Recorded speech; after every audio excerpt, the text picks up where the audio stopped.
नमस्कार दोस्तों। आज हम बात कर रहे हैं सतत एवं समग्र मूल्यांकन या सीसी मूल्यांकन की। जैसा कि दोस्तों आपको विदित है, पहले जो परीक्षा प्रणाली हुआ करती थी उस परीक्षा प्रणाली के विकल्प के रूप में वर्तमान में सीसी मूल्यांकन प्रणाली को विकसित किया गया है।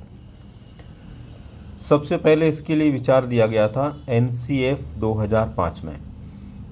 यानी एनसीएफ 2005 के समय पहली बार मूल्यांकन या सीसी मूल्यांकन की विचारधारा को लाया गया था, लेकिन इसको मूर्त रूप देने का श्रेय जो जाता है वो जाता आरटी 2009 को। तो ये हमें ध्यान में रहे कि सबसे पहले तो ये परीक्षा प्रणाली जो है उसका विकल्प है। बालकों में परीक्षा प्रणाली का जो भय होता था, एग्ज़ाम फोबिया होता था, उसको दूर करने के लिए इसको शुरू किया गया है। दूसरा, इससे बालक के सर्वांगीण विकास का मूल्यांकन संभव है। केवल पुस्तकीय ज्ञान ही नहीं, बाकी अन्य प्रकार के व्यवहारों का भी इसमें मूल्यांकन संभव होता है। वर्तमान में देश में प्रारंभिक शिक्षा से संबंधित विद्यालयों में सीसी मूल्यांकन की व्यवस्था की गई है।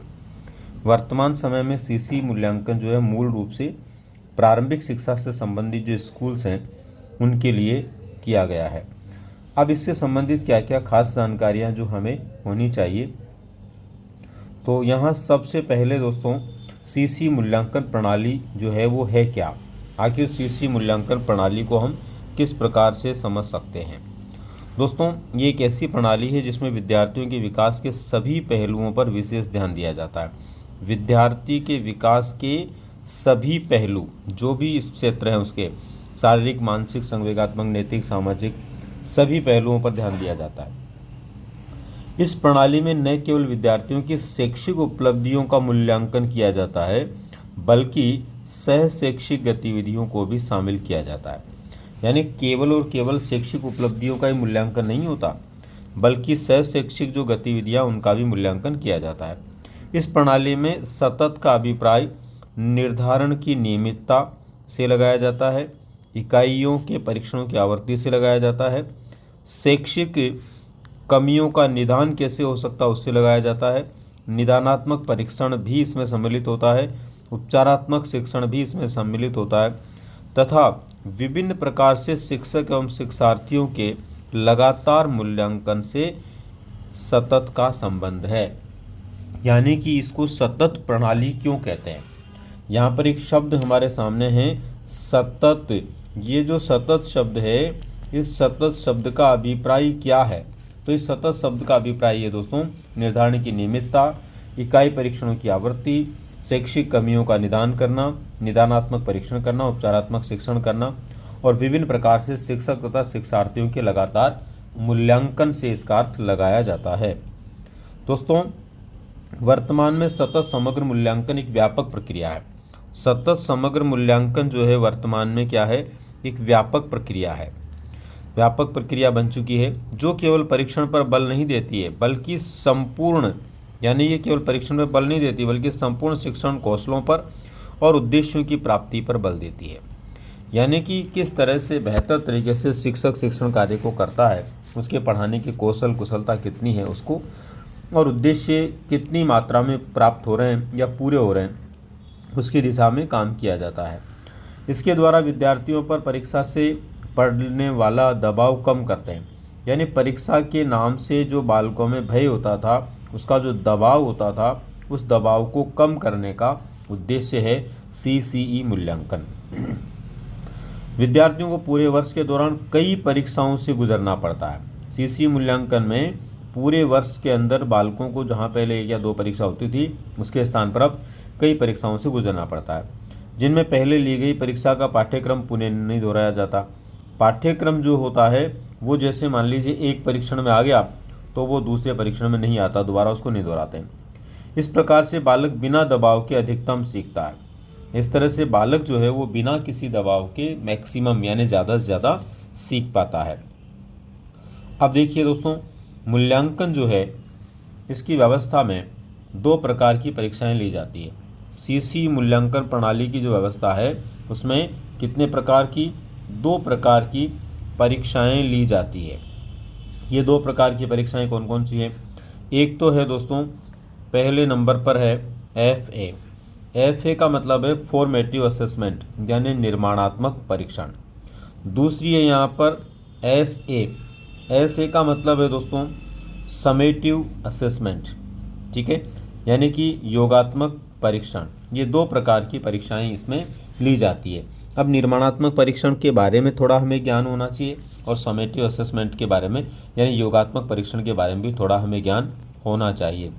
दरअसल ये दोनों आपस में क्या है, योगात्मक परीक्षण क्या है और निर्माणात्मक परीक्षण क्या है।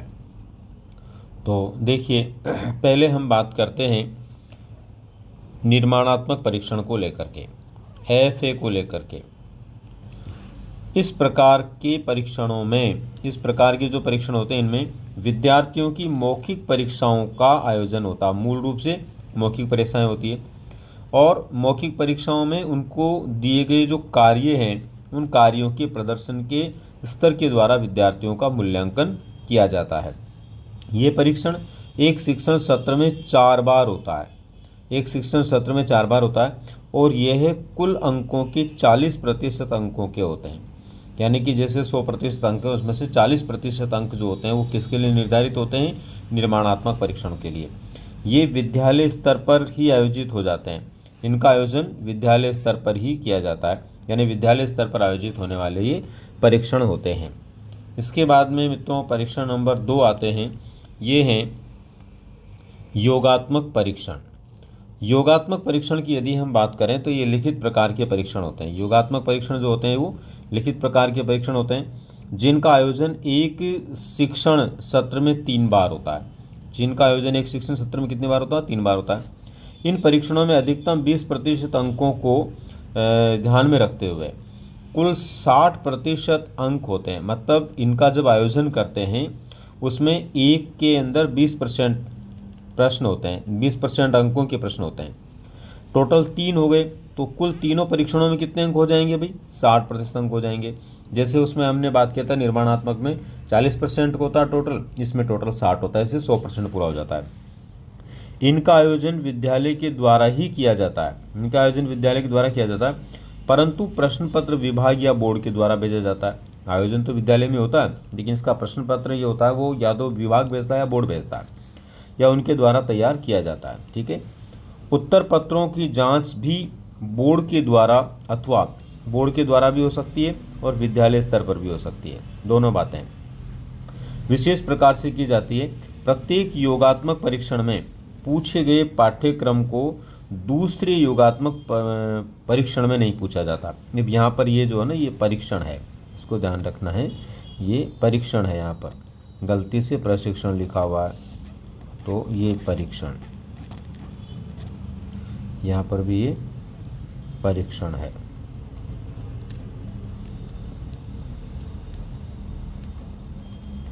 यहाँ पर भी ये परीक्षण है, ध्यान रहे। नेक्स्ट CC मूल्यांकन के अंतर्गत किए जाने वाले मूल्यांकन में निम्न क्षेत्र को सम्मिलित किया जाता है। पहला क्षेत्र कौन सा होता है, शैक्षिक क्षेत्र होता है। इसमें अकादमिक अधिगम क्षेत्र आता है, अकादमिक से संबंधी जो भी हमारा व्यवहार है, ज्ञान है, वो इसमें आता है। दूसरे नंबर पर सह शैक्षिक क्षेत्र होता है और सह शैक्षिक क्षेत्र में रुचि है, जीवन कौशल है, अभिवृत्ति है और मूल्य है आदि को सम्मिलित किया जाता है। C नंबर पर जो होता है वो होता है सह शैक्षणिक क्षेत्र। सह शैक्षणिक क्षेत्र में सृजनात्मकता है, साहित्यिक कौशल आता है, वैज्ञानिक दृष्टिकोण आता है, खेलकूद और ICT का बुनियादी जो ज्ञान है वो इसमें सम्मिलित किया जाता है। तो CC मूल्यांकन के क्षेत्र आपसे पूछे जा सकते हैं। तो ये 3 क्षेत्र होते हैं जिनका मूल्यांकन CC के माध्यम से किया जाता है। यानी केवल किताबी ज्ञान को ही नहीं देखते, बाकी बालक की अन्य रुचियां हैं, जीवन कौशल, अभिवृत्ति है, सृजनात्मकता का पार्ट है, साहित्य से संबंधित है, खेलकूद, ICT है, इन सब के बारे में भी जानकारी ली जाती है। इसके बाद में इसमें ग्रेडिंग सिस्टम की बात की जाए तो ग्रेडिंग सिस्टम क्या रहता है, इसमें देखो ग्रेडिंग सिस्टम के अंदर पहले नंबर पर है 91 से 100 अंक किसी के आते हैं तो उसको A1 ग्रेड मिलता है।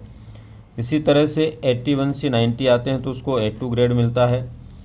71 से 80 तक अंक आते हैं तो उसको B1 ग्रेड मिलता है। 61 से 70 तक आते हैं तो B2 ग्रेड मिलता है। 51 से 60 आते हैं तो C1 ग्रेड मिलता है। 41 से 50 तक होता है तो C2 ग्रेड मिलता है।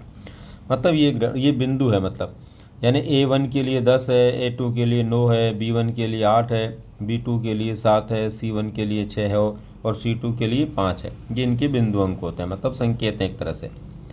ग्रेडिंग सिस्टम में देखिए 33 से लेकर 40 अंक किसी के आते हैं तो उसको D ग्रेड मिलता है, और यदि किसी के 21 से 32 अंक आते हैं तो उसको E1 ग्रेड मिलता है, जबकि 20 से कम किसी का होता है तो उसको E2 ग्रेड मिलता है। यहाँ पर आपको ध्यान रखना है कि B वाला जो ग्रेड है वो केवल B होता है, ये B1 और D1 और D2 नहीं होता है, यानी केवल D होता है। ये इस तरह से ये ग्रेडिंग सिस्टम इसमें अपनाया जाता है। अब देखो सतत समग्र मूल्यांकन के सिद्धांत क्या है, कौन कौन से सिद्धांतों पर ये टिका हुआ है। तो देखो पहला इसका जो सिद्धांत है मित्रों वो क्या है, सटीक एवं समग्र व्यापक मूल्यांकन में बच्चों के सीखने की गति एवं क्षमता के अनुसार अलग अलग गतिविधियों का उपयोग किया जाता है। यानी कि अलग अलग बालकों के सीखने की गति अलग अलग होती है, उनकी क्षमताएं अलग अलग होती है, तो उसी के अनुसार मूल्यांकन के समय गतिविधियों को अपनाया जाता है ताकि सभी प्रकार की पावर वाला, शक्ति वाला, क्षमता वाला, गति वाला बालक सीख पाए। अगला है सतत एवं समग्र मूल्यांकन तथा सीखने की प्रक्रिया साथ साथ में चलती है, जिसमें बच्चों को सीखने के पर्याप्त अवसर उपलब्ध कराने के बाद ही उनका मूल्यांकन किया जाता है। यानी कि सतत और समग्र मूल्यांकन तथा सीखने की प्रक्रिया साथ साथ चलती है, जिसमें बच्चों को सीखने के पर्याप्त अवसर उपलब्ध कराने के बाद ही मूल्यांकन किया जाता है। इसके बाद में सतत समग्र मूल्यांकन का तीसरा जो महत्वपूर्ण सिद्धांत है वो है सतत समग्र मूल्यांकन जो है, इस मूल्यांकन में बच्चों की प्रगति को उनकी तुलना स्वयं से की जाती है, किसी दूसरे से नहीं करते। ये खास बात है इसमें, जैसे दूसरे बालकों से तुलना करते हैं ना तो बालक के अंदर थोड़ा सा जो है मानसिक रूप से गड़बड़ आ जाता है, या यूँ कहें कि उसकी मानसिकता खराब हो जाती है। इसलिए यहाँ पर इस सतत समग्र मूल्यांकन में बालक की प्रगति का मूल्यांकन करते समय खुद से उसकी तुलना करते हैं कि पिछली क्लास में उसकी क्या स्थिति और अब उसकी क्या स्थिति है। इसके बाद में दोस्तों सतत समग्र मूल्यांकन के उद्देश्य क्या हैं, उद्देश्यों को लेकर के भी खास तौर पर आपको पूछा जा सकता है। तो पहला उद्देश्य इसका है दोस्तों, विद्यार्थी को भय मुक्त परीक्षण आयोजित करते हुए परीक्षाओं का जो डर विद्यार्थी में होता है उसको समाप्त किया जा सके, यानी विद्यार्थियों में जो परीक्षाओं का भय है उससे उसको मुक्त रखा जा सके। दूसरे नंबर पर है छात्रों की रुचि एवं योग्यता का अध्ययन करना। छात्रों की क्या रुचि है, क्या योग्यता, उसका अध्ययन करना भी इसका उद्देश्य होता है। तीसरे नंबर पर उद्देश्य है शैक्षिक उद्देश्यों की प्राप्ति के बारे में जानकारी लेना, यानी जिन शैक्षिक उद्देश्यों के लिए बालकों को पढ़ाया जा रहा है वो पूरे हो रहे हैं या नहीं हो रहे हैं इसकी जानकारी लेना। और चौथे नंबर पर हैं विद्यार्थियों की प्रगति को जानना। विद्यार्थी जो है प्रगति कर पा रहा या नहीं कर पा रहा उसको जानना, ये भी इसका उद्देश्य होता है। इसके बाद में दोस्तों अगला उद्देश्य इसका क्या है, अगला उद्देश्य है इसका विद्यार्थियों के व्यवहारगत परिवर्तनों के बारे में पता लगाना, यानी कि जो शिक्षण कार्य बालकों के साथ किया जा रहा है, जिसके साथ उनको जोड़ा जा रहा है, उससे विद्यार्थियों में व्यवहारगत कोई परिवर्तन आ रहा है या नहीं आ रहा है इसका पता लगाना भी इसका उद्देश्य है। इसके बाद में दोस्तों अधिगम प्रक्रिया जो है उसको प्रभावशाली बनाना, अधिगम प्रक्रिया को प्रभावशाली बनाना ये भी इसका उद्देश्य है। सातवां उद्देश्य है छात्रों को उचित मार्गदर्शन प्रदान करना। छात्रों को उनके जीवन से संबंधित, भविष्य से संबंधित क्या उचित मार्गदर्शन होता है ये प्रदान करना भी इसका उद्देश्य होता है। तो इस तरह से आपको ध्यान रहे दोस्तों कि ये सीसी मूल्यांकन का आयोजन होता है, सतत समग्र मूल्यांकन का आयोजन होता है। इसी प्रकार से जो जो जानकारियाँ इसमें अभी हमने लेने का प्रयास किया ये सभी आप लोगों के लिए महत्वपूर्ण है, जिन जिन परीक्षाओं में सीसी मूल्यांकन है। निश्चित रूप से आप लोगों के लिए ये जो है उपयोगी जानकारी रही होगी।